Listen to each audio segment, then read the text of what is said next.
ደጀና ፋብሪካ ኬሚካል ማሽነሪ ተነቂሉ ተወሲዶ ዝተብሃለ ሓቀኛ ሓበሬታ ሒዝና ኣለና።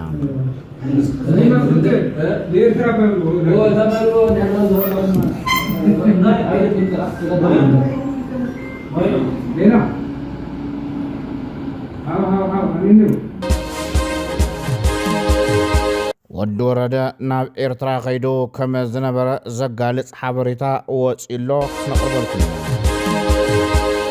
ዋና ከተማ ኢራን ቴህራን ጸልማት ተኸዲና ዝርዝር ኣለና።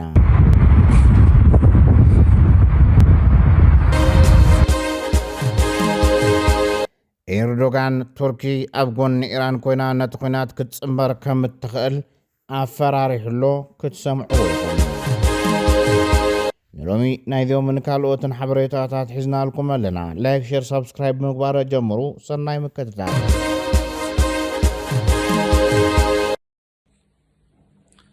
ጤና ይስጥልኝ። ልደቱ አያሌው እባላለሁ። የፊታችን ቅዳሜ መጋቢት 26 ቀን ታላቅ የተቃውሞ ትዕይንተ ህዝብ በኢንተርኔት አደባባይ ይካሄዳል። ይህንን ታሪካዊና ታላቅ የተቃውሞ ትዕይንተ ህዝብ በአገር ውስጥም ሆነ በውጭ ሀገር የምትኖሩ ኢትዮጵያውያን በሙሉ በእጃችሁ ስልክ ወይም በቴሌቪዥን ላይ በቀጥታ በመከታተል ለህዝቡ ትግል ያላችሁን አጋርነት እንድታረጋግጡ ጥሬን አቀርባለሁ። ጦርነት ይቆም፣ ሰላም ይስፈን፣ የግፍ አገዛዝ ያብቃ፣ ከምርጫ በፊት ሽግግር ይኖር። ናህሪ ዋጋ ነዳዲ ኣብ ትግራይ ዝያዳ ወሲኹ ተባሂሉ ኣብ ከተማ መቐለ ንሓደ ሌትሮ 500 ብር ዝበፅሐ እንትትኸውን ኣብ ከተማ ሽረ እንዳስላሴ ድማ ንሓደ ሌትሮ ብር 600 እናተሸጠ ከም ዘሎ ተሓቢሩ።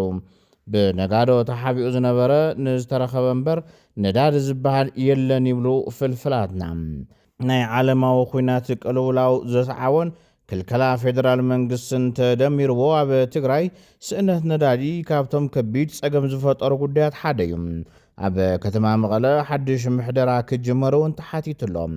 ብሰንኪ ስእነት ነዳዲ መጓዓዛ ከም ዘየለ ዝፍለጥ ኮይኑ ምምሕዳር ከተማ መቐለ እተን ብኤሌክትሪክ ዝሰርሓ ባጃጃት ናብ ከተማ ከኣትዋ ከፍቅድ ሕቶ ቀሪቡ። እዚ ከም ግዜያዊ ፍታሕ ዝምረፁ ምዃኖም ዝገልጹ እቶም ቅዱሳት ወገናት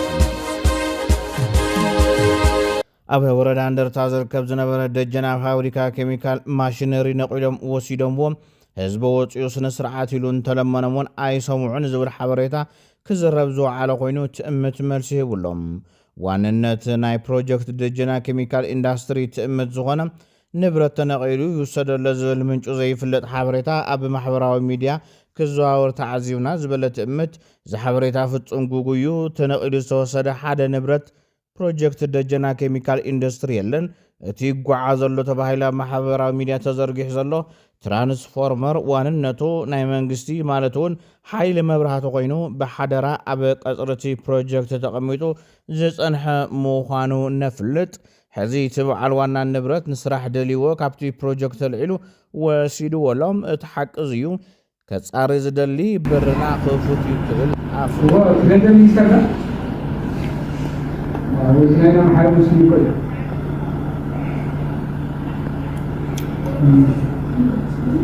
أنا رمو معي غير واحد بعد يا تجمع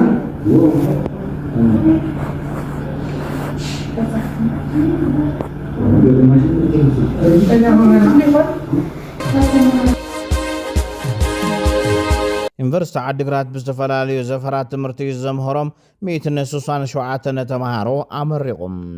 ካብቶም ትማሊ ሰንበት መጋቢት 2018 ዓ.ም ዝተመረቑ እቶም 16 ዶካትር እዮም።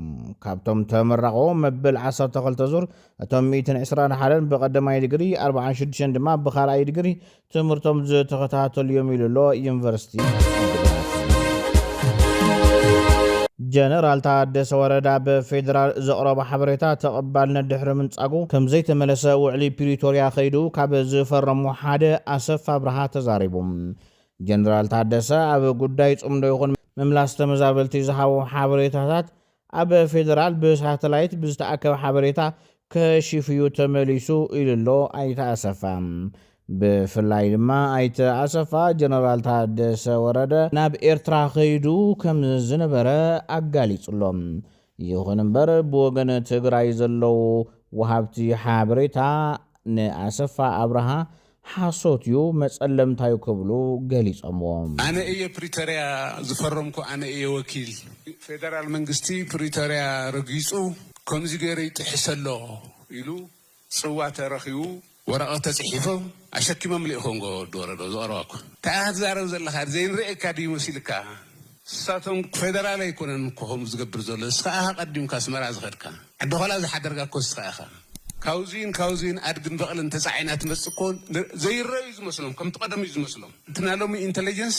ተቐይሩ እዩ ኣይበል እምበር ጥራሕ ዝባንካ እውን ይርኢኻ እዮም ክርኢኻ ትደልዩ ምስቶም ካብኡ ዕርዮም ዝፈልጡን ኢንፎርምድ ዝኾኑን ሰባት ሕሸት ንሕሸት ጸብጻብ ሒዙ የተመለሰን እኳ ብድሕሪ ስለዚ ተቃሊሶም እዮም ሓጊዞምና እዮም ምስቲ ቀንዲ ጸላእና ፕሪቶሪያ ዓሪካ ወደ ክደኽ ትብል ዘለኻ እስኻ ኢኻ ኢንክሉሲቭ መንግስቲ ክምስረት የኢልካ ኣረኪብካያ ከምዚ ጌርካ ኣይዲፒ ዓንቂፎምና እሱ ዓንቂፉና እንታይ ኢኻ ዛረብ ዘለኻ ዘይንርድእ እዩ መሲልካ ተዕሪ ትኽእል ትኾንካ ከይድዕሪ ተዘይ ኮይኑ ካልኣይ መዓልቲ እውን ከይትመጽእ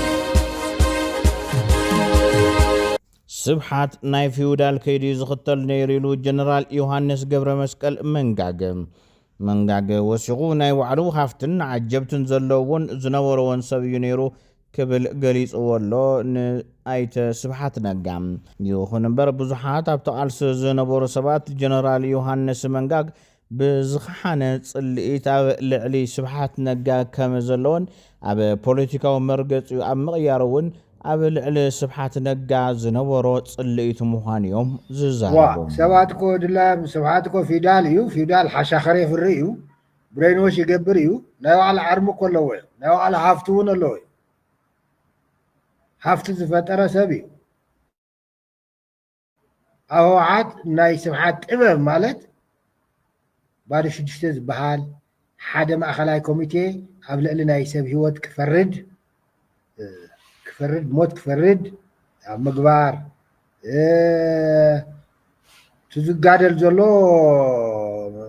በቃ ብቻ ካብ ስብሓ ካብ ኢሳያስ ድዮም ፅወን ካብኦም ፅወን ናይ ትውድብ ህንፃ ነይሩ ሸይጣን ዝኾነ ህንፃ ንሶም ምቕራፅ ካብኡ ኣቦይ ዝብሉ ኣርሚ ፈጢሩ እዩ እውን ሂዝሬጅ ያዘ ሲሪየስ ኔትወርክ ናይ ባዕሉ ዓርሚ ናይ ባዕሉ ባሮት ኣለዎ ባሮት እየ ዝብሎም ኣነ ከም ውድብ ድማ ናይ ሻዕብያ ባሮት ገይርና ክብለካ ናይ ኤፈርስ ባዕሉ ዋና ኮ እዩ ብዘበነ መሳፍንቲ ዘይነበረ በቃ ቲፒኤልኤፍስ ንናይ ባዕሉ ቢዝነስ ክሪኤት ዝገበረ ካልኦቶም እውን ኣብዙይ ፈለኽከ ይብሎ ምግባር ከዓ ናይ ባዕሉ ክስታይ ነይርዎ ካብኡ ታዲኹም ተጋሩ ትእምት ናትኩም ኣይኮነን ናተ እዩ በቃ ዕቡይ ፊውዳል ዝብሎ ኩሉ ኢልዎ ተግቢርዎ ኣንድ ኢለካየት ስብሓት ኣብዚ ስብሓት ጥበበኛ እዩ ዝበሉ ዘይንስታ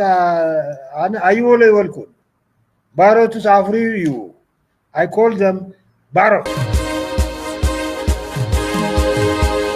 ዶክተር ኣብይ ኣሕመድ ሓድሽ መልእኽቲ ኣሕሊፉ ንሕና ኣብ ነብሲ ወከፍ ሰከንድ ደቂቓን ንብልጽግና ኢትዮጵያ ዘረጋግጹ ጉዳያትና ንሰርሕ ዘለና ዝብል ሕፅር ዝበለ መልእኽቲ ኣሕሊፉ እቲ ቀዳማይ ሚኒስተር ብመንግስታውያን ሚድያታት ዝተመሓላለፈ ዘረብኡ እንታይ መልኪቱ ነዚ ኢልዎ ዝረኸብናዮ ተወሳኺ ሓበሬታ የለን ይኹን እምበር ንብልጽግና ኢትዮጵያ ዝሰርሕ ዘሎ ኣብ ጉዳይ ትግራይ ድማ ኢደይ ከእትዮ እንድሕር ዝብል ኮይኑ ንምንታይ እዩ ትግራይ ካብ ናይ ልምዓት ትሩፋት ዘይትረክብ ዝብል ድማ ብዙሓት ሕቶ ዘልዕልሉ ዘሎ ጉዳይ ኮይኑ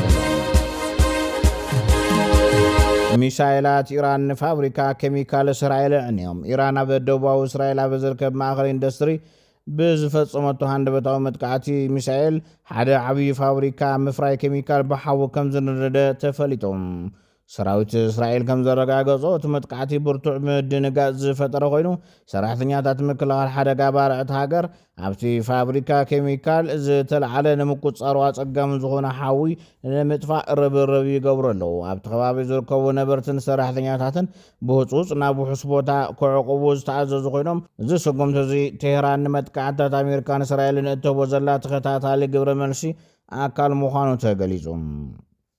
እስራኤል ብወገና ኣብ ልዕሊ ትካላት ምፍራይ ኣጽዋር ኢራን ዘነጻጸረ መጥቃዕቲ ከም ዝፈጸመት ዝዝከር ኮይኑ ናይዞም ክልተ ሓይልታት ጎነፅ ነቲ ዞባ ናብ ዘይፍለጥ ቁልውላዊ ደፍኦ ከም ዘሎ ተፈሊጡሎም። ብተመሳሳሊ ድማ ኢራን ብጸልማት ተዋሒጣ ርእሰ ከተማ ኢራን ቴህራን ብጸልማት ተዋሒጣ ትርከብ። እስራኤልን ኣሜሪካን ትካል ኤሌክትሪክ ኢራን መውቅዖም ስዒቡ ርእሰ ከተማ ኢራን ቴህራን ጸልማት ኮይና ነስዒቡ ኢራናውያን ናብ ኣደባባይ ብምውፃእ ኣላህ ኣክቦር እናበሉ እውን ተሰልፉ። ኤርዶጋን ቱርኪ ኣብ ጎኒ ኢራን ኮይና ነቲ ኩናት ክትጽንበር ከም እትኽእል ኣፈራሪሖም። ውድባት ኩርድ ኣብ ልዕሊ ኢራን ኣብ ዝፍጸሙ መጥቃዕታት እንተተሳቲፎም ቱርክ ቀጥታ ወታደራዊ ስጉምቲ ከም እትወስድ ንኣሜሪካን ኢራቅን ሓይልታት ኩርድን ጽኑዕ መጠንቀቕታ ከም ዝሃበ ቱርኪየ ዝተባሃለ መርበብ ዜና ጸብጺቡ። ኣንካራ ብዝበጽሓ ሓበሬታ መሰረት ኣብ ልዕሊ ኢራን መጥቃዕታት ምጅማሮም ስዒቡ ትካል ስለያ እስራኤል ሞሳድ ምስ ፓርቲ ሰራሕተኛታት ኩርዲስታን ምስቲ ናይ ኢራን ጨንፈሮ ዝኾነ ልዝብ ንምግባር ፈቲን እዩ። ዕላማ ናይዚ ድማ ቱርኪ ከም ኣሸበርቲ ትፍርጆም እዚኦም ጉጅለታት እቶም ጉጅለታት ኣብቲ ኩናት ከም ናይ ምድሪ ተላኣኽቲ ሓይልታት ንምጥቃም እዩ። ፕሬዚደንት ኤርዶጋን ምስ ፕሬዚደንት ኣሜሪካ ትራምፕ ብቴሌፎን ኣብ ዝገበሮ ዘተ ነቲ ከምዚ ዝበለ ትልሚ ብጽኑዕ ተቃዊምዎ ኣሎ። ቱርኪ ንሓድነት ግዝኣት ኢራን ኣብ ምክልኻል ዘለዋ መርገፂ ንጹር ምዃኑ ዘዘኻኸረ ኤርዶጋን ልክዕ ከምቲ ኣብ ሶርያ ዝገበርናዮ ኣብዚ እዋን ዝኾነ ይኹነ ኩነታት እንተተፈጢሩ ወታደራዊ ኢድ እታውነት ክንገብር ኢና ክብላ ጠንቂቑሎም። ብዛዕባ ዝካየዱ መስርሓት ዝንገሩ ዛንታታት ኣይንሰምዕን ኢና መጥቃዕቲ ክንፍጽም ኢና ኣብ ሶርያ እንታይ ከም ዝተፈጠረ ርኢኹም ኢኹም ኣብዚ እዋን ተመሳሳሊ ነገር ክንገብር ኢና ኣብ ዞባ ሓዊ ኩናት ንምስፍሕፋሕ ኣብ ዝግበር ዝነኣሰ ፈተነ እውን ኣድላይ ስጉምቲ ክንወስድ ኢና ኢሉ ኣሎ ፕሬዚደንት ቱርኪ ጠይብ ኤርዶጋን። ስምረት ኢሎም ዝመስረቱ ኣለዉ ብፆትካ ወለዶ ኢሎም ዝመስረቱ ኣለዉ ብፆትካ ኣብዚ ስኻ ኣመን ኣለኻ ኣብ ምንታይ ኣለኻ እንታይ ትገብር ኣለኻ? ያው ምፍርራስ ምስ መፀ ናብ ማንም ፖለቲካ ውድብ ኣይኣትኹና ናብ ማንም እውን የለኹን ከም ዝበልካ ብዙሓት ውድባት ማለት 3-4 ውድባት ተጣይሸን እየን። ኣነ ግን ኣብ ዝኾነ ውድብ ያው ኣይኣተኹን ያው ናይ ባዕለይ የፀኒሐ ካብ ሕዝንን እየ ግን ንህዝቢ ትግራይ ይጠቅም እዩ ዝብሎ ውዳበ ህዝቢ ውሽጠይ ወሲነ እየ ማለት እዩ። ክሳብ ሕዚ ግን ናብ ማንም ከምቲ ዝበልካዮ ዝኾነ ይኹን የብለይን። ስለዚ ናብቶም ተመስረቱ ፖለቲካዊ ውዳበታት ኣብ ሓዲኦም ኣብ ቀረባ እዋን ክንሪኤካ ንኸውን ኢና ማለት እዩ። ኣነ ናወይ ኣቱ ማለት ባዕለይ ዝቃለሰሉ ሓሳበይ እሶም ኦረዲ ተወዲቦም ውድባት እዮም ያው ናይ ባዕሎም ኣለዎም ኣነ ምንም ርኢቶ የብለይን ግን ኣነ ድማ ናይ ባዕለይ ዝቃለሰሉ መንገዲ ክገብር ኣለኒ። ስለዚ ብሓድሽ ፖለቲካ ፓርቲ ኮኒ እስኪ ዕላው ምስ ገበርና ይኹን ሪኦ ሕዚ ቀዲምካ እዚ ምባል ያው ብዙሕ ዝጠቅም ነገር ኣይኮነን። ያው ኣብ ምድላው እየ ዝርከብ ያው ምድላውና ምስ ወዳና ድማ ብሚድያ ተፋልጥልና ማለት ነው። ክቡራት ተኸታተልትና ነሰዓት ዝሓዝናዮም ዜናታት ነዞም ተኸታተልኩሞም ይመስሉ ነይሮም። ንመከታተልኩም ኣመስጊና ሰላም